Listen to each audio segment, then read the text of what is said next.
Tenang dan tidak merasa bersalah.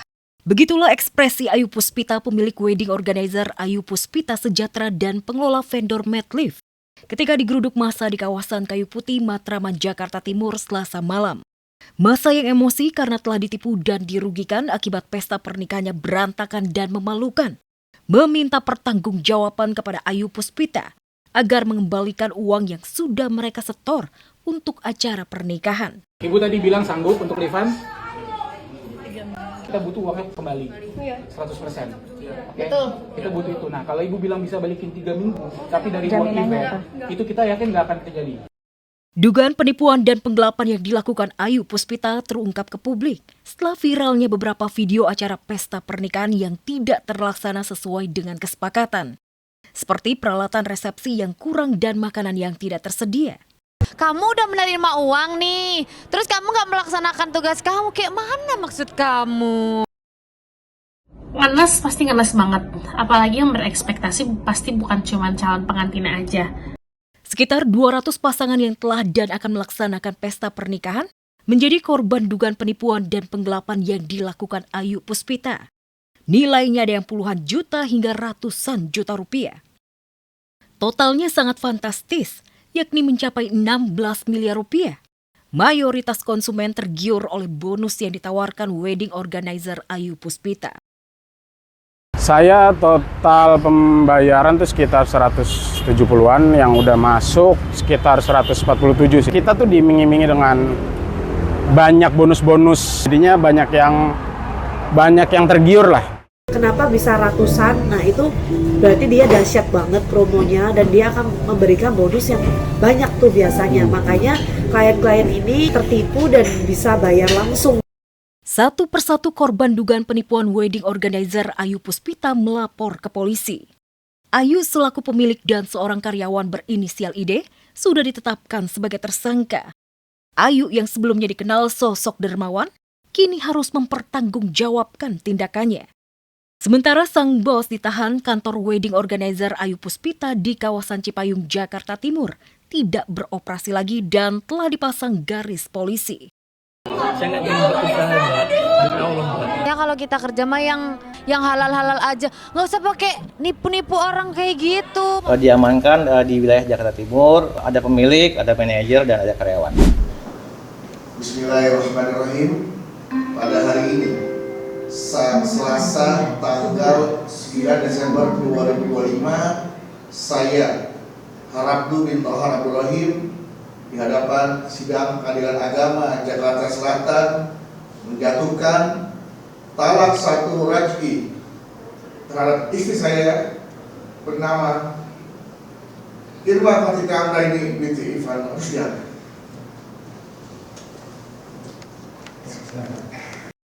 Grogi saat bacakan ikrar talak hingga majelis hakim menenangkan Bedu. Tak hanya tegang, suaranya pun bergetar saat bacakan ikrar talak.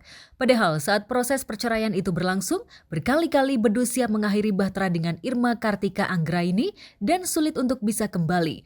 Lantas benarkah saat membaca, Bedu kena mental lantaran ia benar-benar telah lepas tanggung jawab sebagai suami? Meski sah bercerai secara agama dan negara, benarkah ada sekelumit beban yang masih mengganjal lantaran tak bisa lagi menuntun Anggi? Benarkah karena itu suara Bedu bergetar saat membacakan ikrar talak? Menikah itu kan tanggung jawab ya, ibadah ya.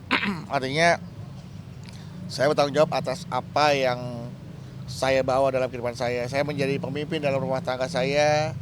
Saya menjaga anak istri saya dari panasnya api neraka.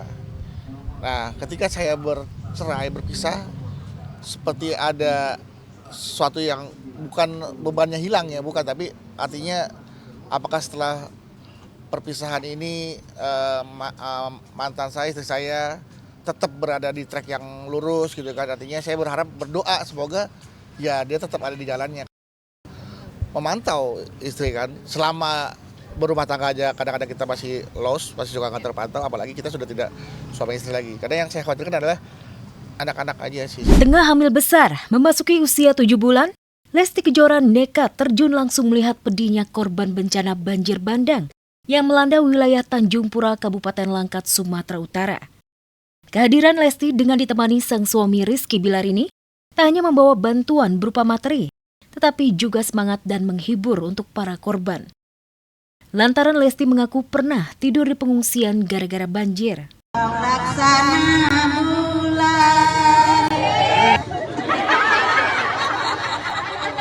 Belum selesai udah ketawa. Oh, karena yang udah nyanyi dikasih aja sama Papa Gila. Pas diskusi ngobrol-ngobrol boleh izin sama pihak tim produksinya, dibolehkan untuk 1 hari kita menyalurkan langsung ke sana. Aku pernah ngerasain ada di posisinya mereka, gitulah mereka happy sekali. Ya, aksi Lesti memang mendapatkan banyak apresiasi dari netizen. Tetapi bagi Bilar, aksi Lesti ini cukup mengkhawatirkannya, mengingat Lesti memiliki riwayat HPL atau melahirkan lebih cepat dari perhitungan dokter. Emang akunya yang mau. Ya kalau untuk kekhawatiran pasti, tapi kan kembali lagi, dia kan udah bisa ngukur dirinya sendiri, udah bisa ngukur, dan kita pun periksa. Ini kuat banget, bisa dibilang apa sih namanya? Kebo ya. Yang fisiknya jadi menurun setiap aku hamil itu selalu papahnya. Apalagi yang sekarang ini tuh aduh pokoknya maunya morning person, maunya kesana kemari, maunya berkegiatan gitu. Muntah-muntah, sering drop. Kan saya sering absen di program. Nah, itu tadi kena sakit, tiba-tiba masuk angin. Kecintaan Luna Maya terhadap dunia olahraga memang bukan rahasia lagi. Bahkan kini impian Luna untuk menggabungkan olahraga dengan entertainment alias sportainment akhirnya terwujud. Dengan menggandeng RCTI Plus, Luna dan rekannya Marian Rumantir sebagai CEO founder TS Media berkolaborasi dengan Valencia Tanusudibio, CEO RCTI Plus, menghadirkan program inovatif Sportif Plus. Kalau sebenarnya sport sendiri, dari historicalnya RCTI Plus, kita itu setiap kali nayangin konten sports itu selalu bagus. Jadi di sini kita berpartner dengan TS Media untuk mengkolaborasikan format baru yaitu Sportif Plus, di mana lebih sportstainment ya jatuhnya ya. Dan ini bisa memberikan format tambahan yang lebih fun, lebih menghibur gitu untuk. Ya pastinya kolaborasi ini sesuatu yang baru buat kami jadi IP andalan untuk kita berdua, RCTI Plus dan juga TS Media. Dalam Sportif Plus ini, setidaknya ada 4 cabang olahraga yang telah dipersiapkan untuk menjadi bagian dari program, yakni bulu tangkis, sepak bola, basket, dan tinju. Namun tentunya penyajiannya tidak secara konvensional. Keempatnya akan dikemas secara seru dan kekinian, lengkap dengan elemen musik, shopping, kuliner, hingga berbagai experience booth yang tentunya akan digemari generasi muda. Tren positif ini tidak hanya melahirkan gaya hidup sehat, tetapi juga menggerakkan ekonomi. Kalau kita bicara soal data, memang yang bisa ditonton ya. 4 cabang olahraga ini yang selalu membuat orang tuh nggak pernah ketinggalan.